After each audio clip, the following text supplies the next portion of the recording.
and exporting, but none for New Zealand, Mr Chair. The Honourable Phil Heatley. Mr Chair, I would like to take the time tonight just to talk about the renewables track record for electricity generation in New Zealand, because I think it's something that all New Zealanders can be particularly proud of. But I would like to correct the last speaker who was complaining about Taranaki, because they were laying out that the oil and gas industry there is problematic because it's the lowest percentage of employment for any region producing X amount of GDP. In other words, they produce a whole lot of GDP, so gross domestic product measured in cash, for the lowest number of jobs. And he was saying that what that means is not many jobs are produced. What it actually means is that the people are paid really well. The reason why the GDP is so high per capita in Taranaki is because the average salary in Taranaki is upward of $75,000 a year.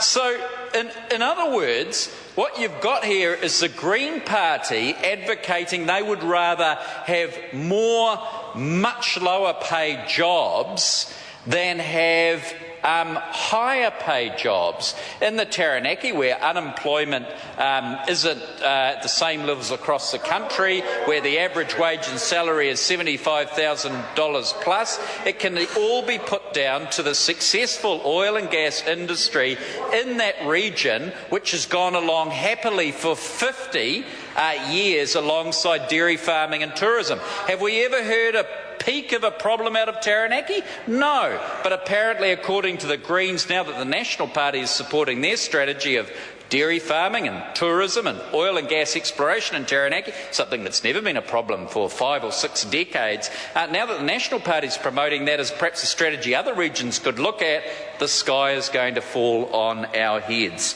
And that is what is so ridiculous about that debate. Rather than talk about offshore, let's look at our onshore experience. The Taranaki clearly has done it for that many decades successfully. There's no reason why it can't be repeated sensibly elsewhere.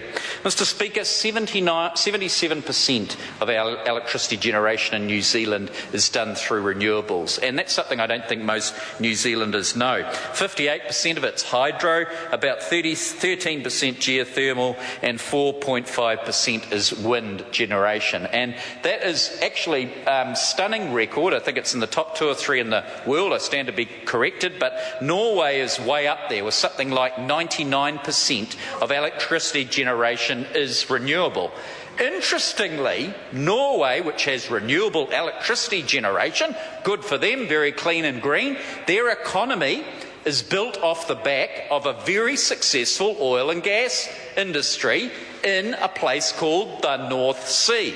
So Norway, can you think of a cleaner, greener country, actually has oil and gas exploration. Its economy is built off the back of it, and it's a very successful society indeed. So yes, you can have renewable electricity generation and all those good things, and a successful oil and gas industry, which, by the way, means that you can drive along in a car, catch an aeroplane, jump on a number of trains which are powered in that way, and do a whole bunch of other things like make plastics, make fridges, make sofas, and everything else you do with oil or using the energy of oil and gas. So, Mr Speaker, we've got a proud record in New Zealand. We want to reach 90% renewable electricity generation by 2025. At 77% in the last year, I believe, we're heading that way.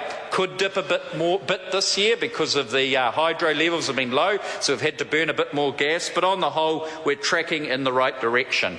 And conservation, of course, is also part of that story. Mr Speaker, I won't spend the time talking too much about the extension of our insulation scheme. 188,000 houses were to be insulated across 4 years in New Zealand, so that's 188,000 private house owners were to access subsidies from this government to insulate their houses. We've extended that to 240,000 100,000 houses across New Zealand, which means it'll run out over a bit over 4 years, and next year, of course, we're going to have to make a budget decision about whether we extend that or not. But it is a successful story. The renewable electricity generation, the conservation members around the insulation of housing, and of course insulating every state house in the country that can be insulated across New Zealand next year, and of course our promotion of our oil and gas industry.